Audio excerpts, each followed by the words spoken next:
Libro de Daniel, capítulo 3, verso 1 en adelante. Y leo palabra de Dios bajo la bendición del Padre, del Hijo y del Espíritu Santo. Amén. El rey Nabucodonosor hizo una estatua de oro, cuya altura era de 70 codos y su anchura de 6 codos. La levantó en el campo de Dura, en la provincia de Babilonia. Y envió el rey Nabucodonosor a que se reuniesen los sátrapas, los magistrados y capitanes, oidores, tesoreros, consejeros, jueces y todos los gobernantes de las provincias, para que viniesen a la dedicación de la estatua que el rey Nabucodonosor había levantado. Fueron pues reunidos los sátrapas, magistrados, capitanes, oidores, tesoreros, consejeros, jueces y todos los gobernantes de la provincia a la dedicación de la estatua que el rey Nabucodonosor había levantado. Y estaban en pie delante de la estatua que había levantado el rey Nabucodonosor. Y el pregonero anunciaba en alta voz: mándese a vosotros, oh pueblo, naciones y lenguas, que al oír el son de la bocina, de la flauta, del tamboril y del arpa, del salterio, de la zampoña y de todo instrumento de música, os postréis y adoréis la estatua de oro que el rey Nabucodonosor ha levantado. Y cualquiera que no se postre y adore, inmediatamente será echado dentro de un horno de fuego ardiente. Por lo cual, al oír todos los pueblos el son de la bocina, de la flauta, del tamboril, del arpa, del salterio, de la zampoña y de todo instrumento de música, todos los pueblos, naciones y lenguas se postraron y adoraron la estatua de oro que el rey Nabucodonosor había levantado. Por esto, en aquel tiempo, algunos varones caldeos vinieron y acusaron maliciosamente a los judíos. Dijeron al rey Nabucodonosor: rey, para siempre vives tú, oh rey, has dado una ley, que todo hombre, al oír el son de la bocina, de la flauta, del tamboril, del arpa, del salterio, de la zampoña y todo instrumento de música, se postre y adore la estatua de oro. Y el que no se postre y adore, sea echado dentro de un horno de fuego ardiendo. Hay unos varones judíos, los cuales pusiste sobre los negocios de la provincia de Babilonia. ¿Y cómo se llamaban estos jóvenes? Sadrach, Mesach y Abednego. ¿Cuáles eran sus nombres originales? ¿Sus nombres hebreos cuáles eran? ¿Se acuerdan cuáles son los nombres originales de los tres chicos? Ah, lo dijo Ángel, no escuché. ¿Cómo son? Ananías, Misael y Azarías. Esos eran sus nombres originales. Entonces Nabucodonosor dice: no adoran a dioses ni adoran la estatua de oro que ha levantado. Entonces Nabucodonosor dijo con ira y con enojo que trajesen a Sadrach, Mesach y Abednego. Al instante fueron traídos estos varones delante del rey. Habló Nabucodonosor y les dijo: es verdad, Sadrach, Mesach y Abednego, que vosotros no honráis a mi Dios ni adoráis la estatua de oro que he levantado. Ahora pues están dispuestos para que al oír el son de la bocina, de la flauta, del tamboril, del arpa, del salterio, de la zampoña, de todo instrumento de música, os postréis y adoréis la estatua que habéis hecho. Porque si no la adoréis, en la misma hora seréis echados en medio de un horno de fuego ardiendo. ¿Y qué Dios será aquel que os librará de mi mano? Dice que respondieron al rey Nabucodonosor diciendo: no es necesario que te respondamos sobre este asunto. Dice: he aquí nuestro Dios, a quien servimos. Qué palabra de autoridad. Puede librarnos del horno de fuego ardiendo, y de tu mano, oh rey, nos librará. Y lo que me gusta el 18, la expresión que me gusta el 18, que dice: y si no, sepa, oh rey, que no serviremos a tus dioses, ni tampoco adoraremos la estatua que has levantado. Entonces Nabucodonosor se llenó de ira y se demudó el aspecto de su rostro contra Sadrach, Mesach y Abednego, y ordenó que el horno se calentase. ¿Cuántas veces? 7 veces más de lo acostumbrado. Y sigue diciendo la historia que mandó a hombres vigorosos que los lanzaran dentro. Era tanta la candela que estos hombres no habían llegado todavía para meter a los 3 chicos. ¿Y qué pasó con ellos? Se quemaron, porque fueron a lanzar a Sadrach, Mesach y Abednego en este horno que 7 veces estaba más caliente de lo acostumbrado. Amén. Y lo que me llama la atención es la expresión que estos chicos dicen. El 17 dice: aquí nuestro Dios, a quien servimos, dice, puede librarnos del horno. ¿Qué hizo? ¿Qué dijeron? Puede librarnos del horno. Ellos no dijeron nos va a librar, ellos dijeron puede. ¿Será que Dios puede? Dios puede, ¿verdad que sí? Hubo un ciego que el Señor le dijo al Señor: si puede y si quiere, sáname. Y el Señor le dijo: puedo y quiero. Amén. El Señor dijo: sí quiero.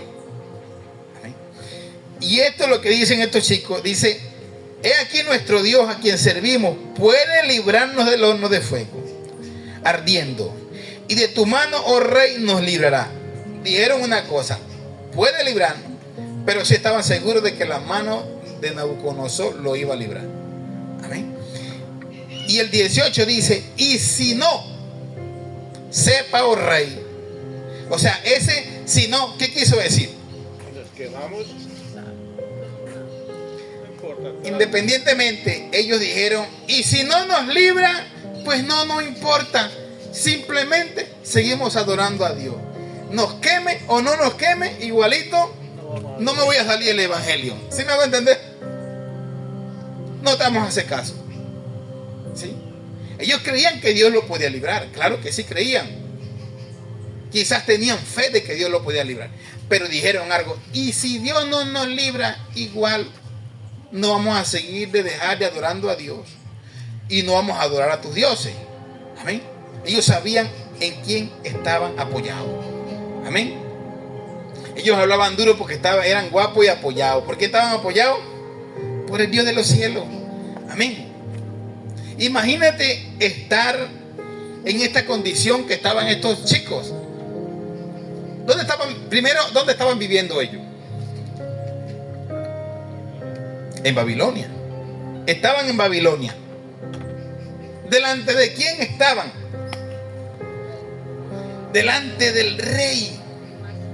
Imagínese usted, por lo menos el que gobierne ahorita, delante de Petro, y que Petro le diga: vamos, para que adores conmigo al Dios que yo adoro. ¿Qué haría usted? ¿Pensaría en la platilla que se va a perder ahí? Te dice: ay, me tocará, Señor, te pido perdón, pero tú sabes que yo necesito el trabajito. Pero a esta gente no le interesó el trabajo, porque ¿quién eran ellos? Bendiciones. Eran los que estaban ahí, que habían llamado, habían traído para que fueran ¿qué? ¿Y con qué propósito? Estos chicos no estaban ahí solamente porque le daba lástima. Ellos estaban con un propósito. Por eso que el rey mandó a traer a los ¿qué? Adivinos, eran gente que venían de rango, eran hijos de reyes. Esta gente eran hijos de gobernadores. Sí. Y resulta que traen estos chicos, y estos chicos los estaban preparando 3 años para hablar el idioma, para gobernar, para vivir en el palacio y gobernar junto con el rey. Eran consejeros del rey. Eran gente capacitados que se estaban capacitando para gobernar juntamente con el rey. Claro. Y esta gente no pensaron ni dejaron: ¿será que y si perdemos el trabajo? Y no era solamente perder el trabajo, era pensar que los iban a matar, porque la orden era apremiante. El que no se incline cuando sonara la bocina, la canción, el que no se incline, ¿qué iban a hacer? Los iban a meter en el horno. Yo escuché a alguien diciendo: a mí que me maten de un tiro, que me maten ahorcado, que me maten, pero quemado es la muerte más horrible. Porque miró a alguien que quemaron y él dice que los gritos eran desesperantes. Imagínate, los chicos sabían lo que le venía, sabían lo que le esperaba, pero ellos de algo sí estaban claros, que preferían entrar al horno que negar a Dios, que preferían que los matasen quemados, porque ellos sabían que la muerte no lo era todo. Ellos sabían que el final para ellos en ese momento era el principio, el comienzo de vivir en la presencia de Dios. Estos chicos estaban claros, y estaban claros de que no iban a postrarse delante de ninguna imagen. Y como estos chicos nos suceden en la actualidad, amén, como estos chicos suceden hoy en día en la actualidad, ¿sí? Y no por una imagen simplemente. No piense usted que está postrando delante de una imagen y entonces está mal con Dios. Hay muchas cosas, por eso Dios dice que aborrece la idolatría. Y hay muchas cosas que nosotros llamamos idolatría. Amén. Los hijos, los esposos, los padres, la televisión, Netflix, el celular, los juegos. Para nosotros es un Dios. Y eso sucede hoy en día en el mundo. En el mundo está lleno de tanto entretenimiento. Satanás se ha dado la tarea de poner tanto entretenimiento. ¿Para qué? Para que el hombre viva entretenido, para que el ser humano viva pendiente de otras cosas y no de lo importante. Amén. Entonces, estos chicos, y le puse como título el mensaje: seguir confiando en Dios sin cuestionarlo. Amén. Estos chicos cuestionaron a Dios. Nosotros cuestionamos a Dios. Diga, sí, amén. Yo lo cuestiono cada rato. Cuando algo me sale mal, pero bueno, si Dios existiera. Amén. Cuando algo empieza a suceder mal, a veces decimos, yo estoy contento con Dios, yo estoy feliz, y gloria al Señor y aleluya. Pero cuando algo sucede mal, empezamos a cuestionar a Dios. ¿Qué pasa, Dios? ¿Por qué? ¿Por qué estoy pasando por esta situación? Y hablamos con Dios y decimos, a veces dudo de ti, Dios. Pero entonces no, porque está hablando con Dios y dudas de Él. A veces dudo de que tú hiciste. Entonces, ¿para qué hablas con Dios y dudas de que Dios hiciste? Empezamos a cuestionar a Dios cuando las cosas empiezan a suceder mal. Empezamos a decir, pero bueno, ¿y entonces por qué a mí yo veo que el otro prospera, el impío prospera? Yo veo que aquel que la plata la malgasta en marihuana, en droga, en aguardiente, en esto, tiene plata. Yo no tengo plata. Y no lo estoy diciendo porque usted lo diga, porque me sucedió a mí. Recuerdo que en un momento, mi esposa es testigo, viviendo en un lugar donde no tenían ni siquiera para pagar el arriendo, pidiéndole al Señor de rodillas ahí, porque la colchoneta la teníamos en el suelo, porque no tenían sino solamente una colchoneta cuando llegamos acá. Y resulta que al lado quedaba un bar. Yo digo, o era Dios o era el diablo que me ponía a ver esa situación, cómo llegaban a tomar ahí. Y toma, pida ahí, yo pago. Yo decía, eso sí tienen plata. Y le decía yo a Dios, ¿y yo qué pasa? ¿Qué pasa conmigo entonces? Eso es cuestionar a Dios. A aquel sí le da plata para que se emborrache. Yo decía, no pareces el Dios que yo sirvo. Así le decía yo a Dios. Cuestionaba a Dios creyéndome algo, no siendo nada. Porque no conocía a Dios en realidad. Amén. Y empezamos a cuestionar a Dios cuando suceden cosas así en nuestras vidas, que empezamos, y el mismo enemigo pone, pero mira cómo a este le va bien. ¿Y tú qué? ¿Cómo aquel prospera? Y tú mira cómo estás. Eso lo hace el enemigo. Pero como estamos acostumbrados a veces a unas prédicas que el emocionalista siempre da, tú eres rico porque Dios se hizo pobre para que tú fueras rico. ¿En serio? ¿Por qué seguimos siendo pobres entonces? Porque Dios dejó la pobreza ya y te dio a ti la riqueza. ¿Qué locura es eso? Y tú sí puedes, porque esos son los emocionalistas. Amén. Pero eso no fue lo que yo vi de Cristo cuando dejó a su discípulo. Amén. Cuando dejó a su discípulo le dijo, es necesario. ¿Qué? ¿Qué era necesario? Dice, que a través de muchas tribulaciones entréis al reino de los cielos. Era necesario. El Señor nos vino hablando, Jesucristo, de todas las cosas que Él padeció para que nosotros siguiéramos su ejemplo. Amén. Tanto que Pablo en su carta dice que no escatimó ser Dios. O sea, no se dijo, bueno, es que como yo soy Dios voy a acabar con este gentío. No. Dejó que el hombre lo golpeara, dejó que el hombre lo bofeteara, dejó que el hombre lo escupiera, dejó que el hombre lo golpeara, dejó que el ser humano lo crucificara siendo Dios. Se sujetó a la orden del cielo del Padre y nos dio ejemplo a nosotros de entender el propósito de Dios. Amén. De tener que vivir esta situación. Mira, yo recuerdo que alguien me dijo, pastor, ore porque en el trabajo donde yo estoy hay gente así asado, frito y sancochado. Vamos a orar, pero le dije, pero tiene que saber algo que es necesario, porque yo no vi a Cristo diciendo, bueno, ¿quién está gobernando ahorita que yo estoy acá? Herodes. Padre, mata a Herodes, mata a Pilato, mata al Sanedrín, porque yo quiero vivir aquí en paz. No, él tuvo que vivir en las peores condiciones. Pablo encarcelado. Yo no escuché a Pablo diciendo, Señor, quítame aquí toda esta gente, yo no quiero estar más preso. No, él tuvo que sujetarse a la orden del cielo. Y eso nos pasa hoy en día a nosotros. El domingo pasado, ¿cuál fue el mensaje del domingo pasado? No pensar en la lógica. No pensar en la lógica. Pusimos Dios y la lógica, ¿verdad que sí? Y que Dios y la lógica nunca van a compaginar, nunca van a cuadrar. Dios y la lógica siempre van a chocar. Amén. Porque uno dice, bueno, pero es que la lógica dice así. La lógica es que yo voy a pasar por esto y no.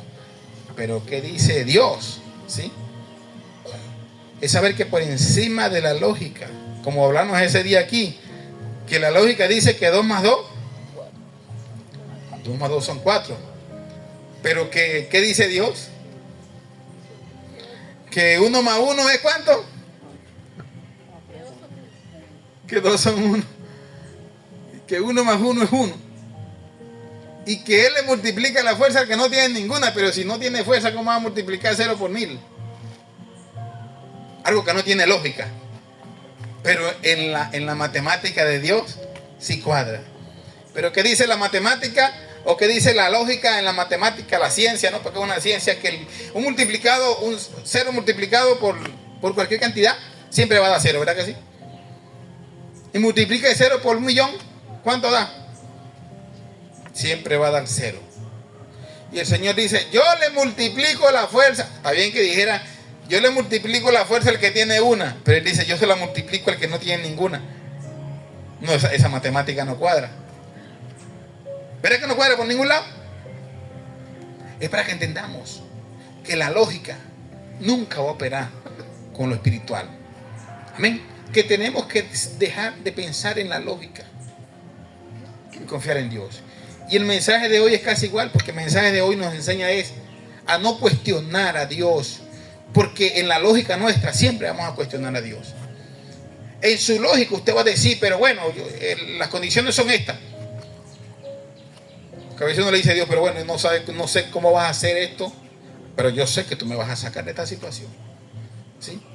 Eso es confiar plenamente en Dios. Eso es tener la certeza, como dice la palabra, la fe. ¿Qué es la fe? Como dice Hebreos 11. ¿Qué es la fe? La certeza, ¿no? De lo que no se ve. Generalmente las personas que no creen, los ateos, que no creen, dicen, bueno, y Dios existe, ¿por qué los niños sufren tanto? Pero no han leído que a causa del pecado de los padres. A causa del pecado. El culpable principal fue Adán, pero le echamos la culpa a Dios. Yo he escuchado mucho con lo mismo, pero si Dios no existe, ¿por qué los niños sufren? Alguien me dijo, pastor, una pregunta. Hubo una violación, una niña aquí, que después que la violaron, la mataron, la despedazaron, la tiraron en una laguna, el muchacho. Y resulta que me pregunta, yo pregunto eso, o sea, ¿dónde estaba Dios? ¿Dónde estaba Dios? Imagínense, ¿dónde estaba Dios? Dios estaba viendo lo que ese vagabundo estaba haciendo. Ay, pero ¿por qué Dios no lo detuvo? ¿Y acaso Dios detuvo a Adán para que no se comiera la fruta que se comió? No. ¿Acaso Dios le dio al hombre y al ser humano que libre albedrío? Cada quien decide lo que quiere. Imagínense tener un policía ahí, no haga. No, ¿qué es eso? Tiene que vivir las consecuencias. ¿Sí? Lamentablemente, bueno, la niña que nada tenía que ver, pero este vagabundo se dejó llevar. Y Dios lo estaba dejando quietico que él hiciera todo lo que tenía que hacer. ¿Dónde está la niña? Y si él no se arrepiente, ¿por dónde va? Para el infierno. ¿Sí? Porque esa es la consecuencia del pecado. Dice la palabra que la paga del pecado es la muerte. Mas la dádiva del Señor, ¿qué es? Vida eterna. La dádiva es el regalo. Amén. A lo mejor ese vagabundo se arrepiente, bueno, se va a encontrar con aquella niña en el cielo. ¿Lo ve injusto? Yo lo veo injusto. Ay, si no lo veo injusto. Pero para Dios es Dios. Amén. No hay pecado para Dios más grande que más chiquito que el otro. Todos. Por eso ya ayer justamente le hablaba a mi esposa anoche algo, como a las 11 de la noche le decía, es tremendo que el que acuse al homosexual que no se va para el cielo, en el mismo texto que dice que los que se echan con varón no van al cielo, ese mismo texto dice ni los chismosos. Imagínense entonces eso. ¿Ah? En el mismo texto que dice que el que se echa con varón, y cuando vemos uno que se echa con varón, pues si supiera este que se va para el infierno derechito. ¿Y la lengua suya para dónde? ¿Ah? Sí. El mismo versículo, wow, tremendo, ¿no? Pero ignoramos eso. No, el chismoso, no. El Señor sabe que a mí me gusta el chisme. O el Señor sabe que a mí no me gusta, sino pero que me entretiene. Dijo alguien, a mí me gusta, y me rascan el oído cuando me dicen, y yo, Berta, ay, tremendo. En serio, entretiene, ¿no? No, yo no dije, a mí me dijeron. Yo iba pasando cuando escuché. Entonces, ese mismo versículo dice eso. Pero condenamos al que se echa con varón. Vemos el pecado, el que mata, el que comete suicidio, el adúltero, a eso sí lo condenamos, pero la lengua, como dice la palabra, 7 cosas aborrece a Jehová. Y una de esas 7 cosas es la lengua mentirosa, la lengua calumniadora. Amén. Es entender que para Dios no hay pecado de tamaño, sino que Él dice pecado. No pecadito, pecadote, sino a todo llama pecado. Amén. Entonces ven lo que pasó con estos chicos. Habían, lo que les decía al principio, ¿quiénes habían ahí? Acusadores. ¿Y qué más? Calumniadores. ¿Qué más le puede decir este tipo de gente que empezaron? Porque no miraron las consecuencias que venían sobre estos muchachos.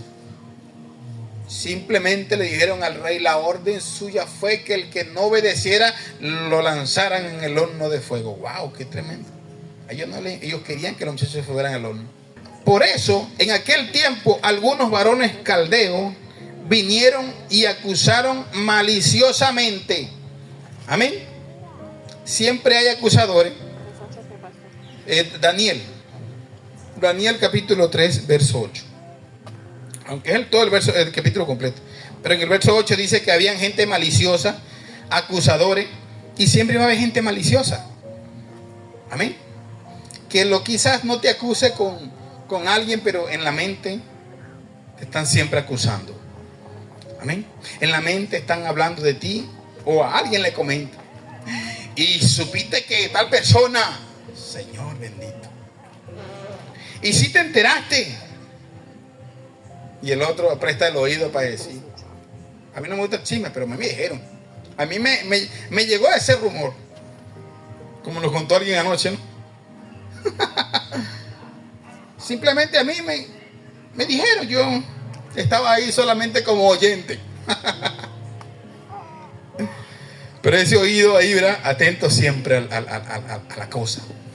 Y estos hombres tenían maliciosos, acusadores. Están los otros que llamamos los debilitadores de la fe. ¿Sí? Porque en este tiempo que uno cuestiona a Dios, a veces no es por uno mismo, a veces por otro, ¿verdad que sí? ¿Cómo es cuestionar a Dios? Por los debilitadores de la fe. Es cuando alguien le dice, mira, pero tú eres cristiano y a ti te pasa esto. Son los que debilitan la fe. Mire, ¿cómo aquel cobra tanto y tú cobras tanto? ¿Y por qué? Eso es que tú eres cristiano, ¿no? Los debilitadores de la fe. Amén. Mira, esto pasa así. Ay, métete en ese negocio, no pasa nada. Como aquel y aquel y aquel y aquel y tú. Entonces uno se contamina porque de los 100 trabajadores, el que no está contaminado es usted y a veces usted termina contaminándose. ¿Sí? Porque los debilitadores de la fe dicen, ahí no pasa nada, no te preocupes. Ahí no pasa nada. ¿Sí? Entonces cuestionamos siempre a Dios. Llegamos a cuestionar a Dios por cosas que uno dice, y por no conocer a Dios, y por no conocer la Biblia. Porque qué bonito es agarrarse de versículos, como decía, como siempre lo he dicho yo acá, que gente que dice, la Biblia dice que todo lo que pisare con la planta de mis pies será mío. En serio. Y andan pisando por ahí, ven un carro, lo pisan el carro. Lo que yo pise con la planta de mis pies será mío. Y lo que yo declare, eso va a suceder. Y se lo decía hace poco acá, usted no declara la enfermedad, ¿y por qué viene? Nosotros no declaramos la enfermedad, declaramos sano, ¿verdad que sí? ¿Y por qué llega la enfermedad? Lo que no se planifica es lo que viene. Imagínense, yo estoy trabajando diciendo, bueno, voy a planificar para montar mi negocio, voy a planificar en el momento que yo me quiera enfermar. Nadie planifica querer enfermarse, pero es lo primero que llega del negocio. Primero que el negocio llega la enfermedad, llegan los problemas, llegan las dificultades y llegan los debilitadores de la fe a debilitar tu fe, a decir, no, porque a ti te pasa eso, lo veo injusto. Así le dijeron los 3 amigos de Job. Los 3 amigos de Job dijeron, no, eso es injusto, que lo que te esté pasando a ti. Pero entonces empezaron tanto a cuestionar a Dios, para que este hombre cuestionara a Dios, empezaron a cuestionarlo a él. Dice, quizás tus hijos pecaron, entonces por eso te viene esto. Pusieron a Dios como el que Dios está pendiente aquí para darte un macetazo. Estos amigos de Job pusieron, en vez de hablar, porque eran hombres de Dios supuestamente, y en vez de hablarle bien, hablaron hasta mal de Dios.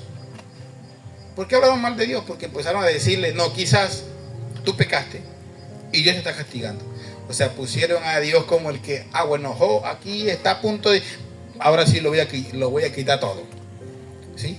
Pusieron a Dios como el que le había puesto eso directamente a Job. Amén. Vamos al libro de Job, capítulo 13, verso 15. ¿Alguien lo puede leer? Job, capítulo 13, verso 15. Me gustó esta respuesta de Job. Ante tal acusación, Job respondió sabiamente. 13:15. Sí. He aquí, aunque él me matare, en él esperaré. No obstante, defenderé delante de él mis caminos. Gloria a Dios. ¿Qué dijo él? Lo mismo que dijeron los muchachos. Aunque Jehová me matare. O sea, dando a entender, aunque todas estas cosas vengan por causa de Dios, yo no renegaré a Dios. Qué respuesta tan sabia la dejó. ¿Sí? Yo recuerdo una mujer que era tan cristiana y eso, bueno, pues era de las aleluya, gloria a Dios y Rambo saca la bazuca. Y esta mujer le mataron a un hijo porque andaba en malas cosas. Y le mataron el hijo. Y yo recuerdo, porque le estoy diciendo que lo presencié, en el funeral gritaba, ¿por qué Dios? ¿Por qué mi hijo? Yo decía entre mí, decía, ¿será que esta mujer no sabe que hay una ley bíblica que dice que el que no honre a padre y a madre será cortado de la tierra? Lo dice la Biblia. Y tenía que suceder así porque estaba cumpliéndose la Biblia. Y esta mujer empezó a cuestionar a Dios. ¿Y por qué? Y brava, se veía la actitud de que lloraba y con rabia. Tanto así. Después del entierro, después la cosa, no fue más a la iglesia. Ya le daba, cuando los cristianos iban a visitarla, los insultaba. Empezaba a cuestionar a Dios. ¿Por qué Dios me quitó el hijo? No quiero nada con los evangélicos. Era que no conoció a Dios nunca. Y era de la fanática religiosa y todo aquello. Pero no conoció a Dios. Amén. Y sucedió algo diferente, digamos, en alguien que yo dije, ahora sí es verdad que esta mujer debe para el mundo. Aquí mismo en Yopal, donde una madre pierde a su hijo. Cuestionó a Dios, sí, porque me tocó andar con ella y decirle muchas cosas. Y ella callada, lloraba y solamente escuchaba y entendía que no fue Dios. Amén. Sino que Dios sí permitió. Pero no que Dios se lo quitó, sino que Dios tuvo que permitir estas cosas. Amén. Y yo dije, ahora sí se ve para el mundo. No, ella todavía es cristiana. Y donde uno ve la diferencia y dice, bueno, Dios, es duro tener que enfrentar situaciones, pero uno dice, pero bueno, ¿y qué pasó con estos hombres en la Biblia? Que ellos entendían qué era la muerte. Ellos entendían, porque por lo menos Abraham, tener que matar a su propio hijo. ¿Alguien aquí mataría a su hijo? Dije, no mato al vecino, voy a matar a mi hijo. No seríamos capaces, ¿verdad que sí? Pero esta gente sabía en quién estaban confiando. Esta gente sabía en quién estaban apoyados. Amén. En tomar esas decisiones. Y siempre van a venir hasta los carismáticos. Yo una vez entendía y yo decía, pero ¿por qué la iglesia se llama carismática? Ah, porque sí, son carismáticos, claro, le gusta entusiasmar a la gente, decir, tú vas a ser rico. Llega el profeta y te dice, así me dice el Señor. El avión, tengo un avión para ti, Dios. Puro carismatismo, puras cosas bonitas. Qué bueno que le hablan unos así. Y el oído se alimenta de esas cosas. Pero cuando viene lo contrario, entonces, ¿de quién era culpa? ¿De Dios que te prometió algo bonito? ¿O del profeta que te metió embuste?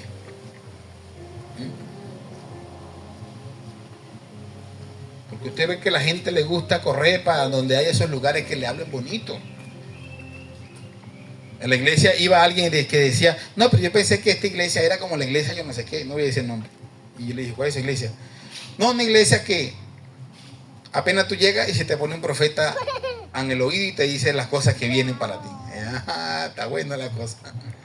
Sí. Una iglesia de puro profeta. Y que no profetiza lo que profetizaba Isaías, lo que profetizaba Jeremías, lo que profetizaba Daniel, Ezequiel. No. Esos profetas de la antigüedad no existen ahora. El profeta de ahora habla cosas bonitas. ¿Verdad que sí? Que viene lo mejor. Que viene el mejor trabajo. Yo recuerdo que un profeta le dijo a un pastor donde yo me congregaba, el Señor me dice que tú serás el próximo gobernador de este estado. Y el hombre entusiasmado hizo campaña, gastó un platero y no quedó de gobernador. Y entonces después las palabras del mismo profeta era que no, lo que pasa es que Dios vio un pueblo rebelde y no quiso ponerte de gobernador. Quiso que el impío siguiera gobernando sobre ellos. Ay, ¿en serio? O sea, Dios se equivocó. O sea, Dios en los últimos momentos se arrepintió. No. Dios no es hombre para que mienta, ni hijo de hombre para que se arrepienta. O es que Dios no sabía que más adelante... No. Pero es que lo que usted escucha las cosas bonitas. Y en ese carismatismo hay mucho de que dice, estamos en Dios, pero vienen a suceder las cosas malas. No. Esto es el diablo. Yo no viajo por aquí de todas las cosas que le pasaron Mire, yo recuerdo una vez yo agarré la Biblia buscando a Job, porque recuerdo que un pastor me dijo a mí que Job nunca había reprendido al diablo. Y aquello me llamó la atención. Y leí todo Job, solamente buscando el momento que por allá Job tuviera reprendido al diablo, porque quien hizo todas esas cosas sobre Job, ¿quién fue? Satanás. Eso lo dice la palabra. Que Dios se lo prestó, sí, pero lo hizo el diablo. Y yo no veo a Job orando: te reprendo, diablo, en el nombre de Jesús. No. Sino recibiendo lo que tenía que recibir.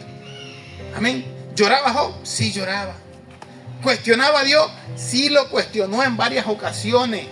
Pero él aprendió a confiar en Dios. Ve lo que dice el capítulo 19 de Job. Capítulo 19, versos 25 al 27. Pero yo sé que mi Redentor vive y que al fin se levantará sobre el polvo. Escuche lo que dice. Y que después de deshecha esta mi piel, en mi carne he de ver a Dios. Lo veré por mí mismo, mis ojos lo verán, no los de otros. Esa es una profecía mesiánica, pero eso, Pero ahora mi corazón consume dentro de mí, se consume. él hablaba de él, no sabiendo que traía una profecía mesiánica, pero eso Job lo hablaba de él. Amén. Él dijo: yo sé que mi Redentor vive. Pero ¿por qué te está pasando eso? El otro haciendo apedreado, un hombre llamado Esteban. ¿Se recuerdan esa historia? Esteban siendo apedreado, le preguntó a Dios: Señor, ¿por qué me tiran piedras si yo predico tu palabra? Eso fue lo que le dijo Esteban a Dios. Él, cuando las piedras caían sobre él, él dijo: perdónales, que no saben. Se acordó las palabras de su maestro. Y dijo: veo los cielos abiertos y al Hijo de Dios sentado allá en el trono, sentado. Estaba tranquilo, estaba quieto Jesucristo ya. No estaba Cristo desesperado: uy, me van a matar al hombre a piedra. No. Cristo estaba, cuando Cristo se ve sentado, se ve en quietud. Amén. No tiene todo en control, no está desesperado. Porque uno cuando se espera camina de un lado para otro, ¿verdad que sí? Pero cuando Dios está quieto, entonces usted tiene que estar quieto. Amén. Si Dios está tranquilo, usted tiene que estar tranquilo, confiando, como estos hombres dijeron. Como dijo Job. ¿Y qué le había pasado a Job? ¿Qué no le había pasado a Job, mejor dicho? Había perdido sus hijos, había perdido su ganado, había perdido su dinero, había perdido su salud. No. Había perdido todo. Sus amigos. Bueno, aunque llegaron 3 amigos ahí, pero los amigos vinieron a... Sí, más leña al fuego. Como dijo alguien: amigos como esos, ¿para qué quiero yo enemigos? Y esos eran los amigos. Amén. Y a veces nosotros tenemos amigos semejantes a eso. Semejantes a los amigos de Job. Que los consejos de esos amigos no son consejos buenos. Amén. Yo a alguien aconsejé a alguien sobre la situación que estaba pasando con su pareja. Y aquella persona suspiró y dijo: mire, pastor, la verdad, usted es el único que me ha dicho palabras sabias. Porque aún ni mi mamá me dijo: déjelo. Mis amigas me dijeron: hágale usted lo mismo. Empezaron a cuestionar a Dios para que esta persona debilitara su fe. Para que esta persona dijera: bueno, sí, yo también voy a hacer lo mismo. Pero dijo: no, yo primero voy a consultar por aquí a ver. Yo creo que el Espíritu Santo que la llevó. Y le hablé por la Biblia. Y le di fue consejo bíblico. Amén. Yo no le dije: hágale usted lo mismo, no. Estaría en contra de lo que me dice la palabra. Amén. Entonces, pero si vienen malos consejeros, emocionalistas, gente que por el emocionalismo te tocan el punto, te tocan la emoción, te tocan el corazón. Y entonces ahí empiezas tú a decir, sí, yo voy a hacer esto. Sí, yo voy a tomar decisiones fuera de los principios bíblicos. Tomar decisiones fuera de los principios de Dios. Y cuando tomamos decisiones así, ¿qué sucede? ¿Qué sucede? Cuando usted toma decisiones a la ligera.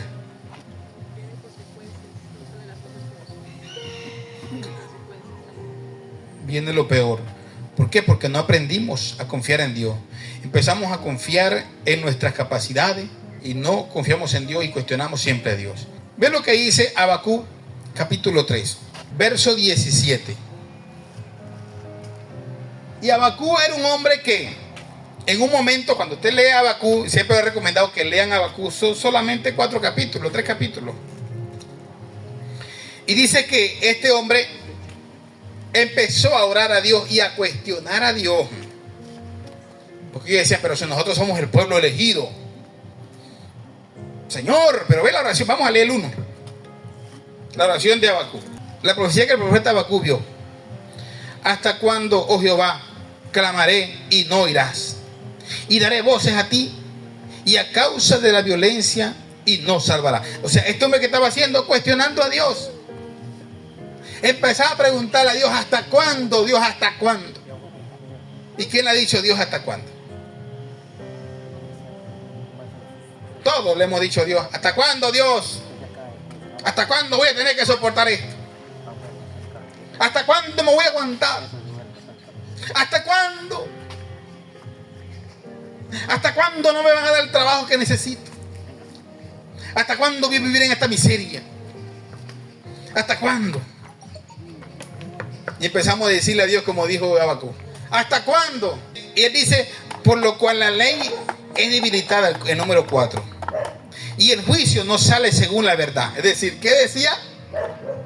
O sea, Dios habla de justicia, pero yo no veo justicia aplicada aquí. Y dice, por cuanto el impío asedia al justo, por eso sale torcida la justicia. Estaba hablando de la justicia divina. Y le estaba hablando al dueño de la justicia. ¿Cómo es posible que el impío persiga al justo y entonces la justicia está torcida aquí? El 5. Mirad, entre las naciones y ve, y asombraos, porque haré una obra en vuestros días, le dijo Dios. Ve lo que le responde Dios. Mirad entre las naciones y ve, y asombraos, porque haré una obra en vuestros días, que aun cuando se os contare, no la creeréis. Si te va a decir, ¿Dios hizo eso? Porque aquí yo levanto a los caldeos, nación cruel y presurosa, que camina por las anchuras de la tierra para poseer las moradas ajenas. Formidables es y terrible, de ella misma proceden su juicio y su dignidad. Sus caballos serán más ligeros que leopardo y más feroces que lobos nocturnos. Y los jinetes se multiplicarán. Vendrán de lejos sus jinetes y volarán como águilas que se apresuran a devorar. Ve que las respuestas de Dios no eran las respuestas que esperaba Habacuc. Habacuc cuestionaba a Dios, pero ¿por qué? ¿Hasta cuándo? ¿Qué pasa contigo, Dios? Y Dios le dice, mira, tranquilo, siéntate porque te voy a hacer un cuento. Le dijo, lo que traigo para ustedes es peor. ¿Cómo así?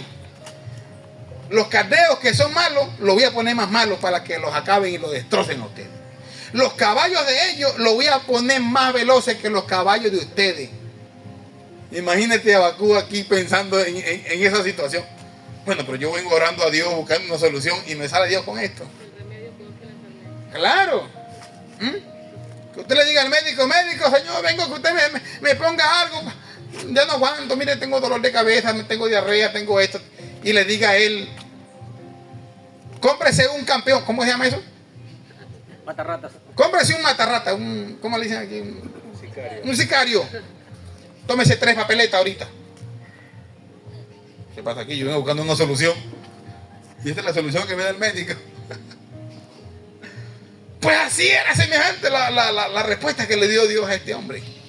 Le dijo: tranquilo, que lo que viene es peor. Para ustedes lo que viene es más feo. Tanto que este hombre con esas palabras duras aprendió. Y por eso le digo, léase todo Habacuc, son 3 capítulos nada más. Y quizás usted ahí va a cuestionar a Dios por un momento, pero después se va a dar cuenta por qué lo hizo Dios. Y era para trabajar sobre este profeta. Ve lo que termina diciendo el profeta. Porque en el capítulo 3 él dice algo muy bonito. En el capítulo 2, perdón. Él dice algo muy bonito. Él dice lo que le respondió Jehová, lo que le respondió Dios. Capítulo 2, verso 3 dice: aunque la visión tardare aún por un tiempo, más se apresura hacia el fin, y no mentirá.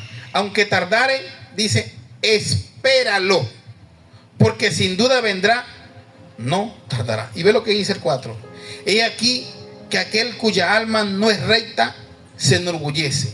¿Y qué es lo que dice? Mas el justo, ¿qué dice? Por su fe vivirá. Tanto que aprendió Habacuc, que en el capítulo 10, en el capítulo 3, en el verso 17, ve cómo empezó a orar Habacuc. Capítulo 3, verso 17. Dice: aunque la higuera no florezca. Aunque no florezca, porque ellos dependían de la higuera. Ellos dependían del dinero, de lo que ellos producían, del higo. Amén. Y dice: ni en la avidez haya fruto. O sea, en el campo no se ve pero ni mango, no se ve pero ni fresa, no se ve. ¿Y ahora cómo vamos a hacer? Ni siquiera hay esperanza, porque ni siquiera flores tiene la mata. Eso es lo que va a entender él. Y dice: aunque no haya nada de eso, aunque falte el producto del olivo, o sea, el aceite, y los labradores no den mantenimiento. Le daban mantenimiento cuando ya cerca venía para la cosecha. Dice: y las ovejas sean quitadas de las majadas. No había posibilidad de nada. ¿Por qué las ovejas eran quitadas de la majada? ¿Ah? No, era porque quitaban a los machos de las hembras para que no se reproducieran. ¿Cómo se va a reproducir entonces? ¿Por inteligencia artificial? Y ve lo que dice: y no haya vaca en los corrales. ¿Para qué meten la vaca en los corrales? Para sacarle la lechecita y para hacer quesito. O sea, no había producción de nada. Dice: con todo yo me alegraré en Jehová. Este hombre aprendió que no debía depender de la lógica, porque lo que está hablando aquí es algo lógico, ¿no? Mira, no hay vaca en el corral para hacer la leche, entonces no hay queso para hoy. Pero él aprendió, entendió, que dijo: mira, aunque no haya vaca en el corral, aunque las ovejas sean quitadas de los otros ovejos, aunque, mira, aunque no haya producto allá, no haya fruta, no se ven las matas, se ven secas, dice: ¿yo qué? Yo me gozaré en Dios de mi salvación. Dice, y ve lo que dice el 19: Jehová el Señor es mi fortaleza, el cual hace mis pies como de sierva. ¿Usted sabe qué es un siervo? Y en mis alturas me hace andar. ¿Sí sabe qué es un siervo? ¿Un ovejito? Sí, es como un venado. Pero lo tremendo de ese animal, que es más pesado que el chivo, más pesado que... Y ese animal camina por las montañas, ¿sí lo ha visto? Pero no tiene garra. Por los filos, por las rocas. ¿Y cómo tiene la pata?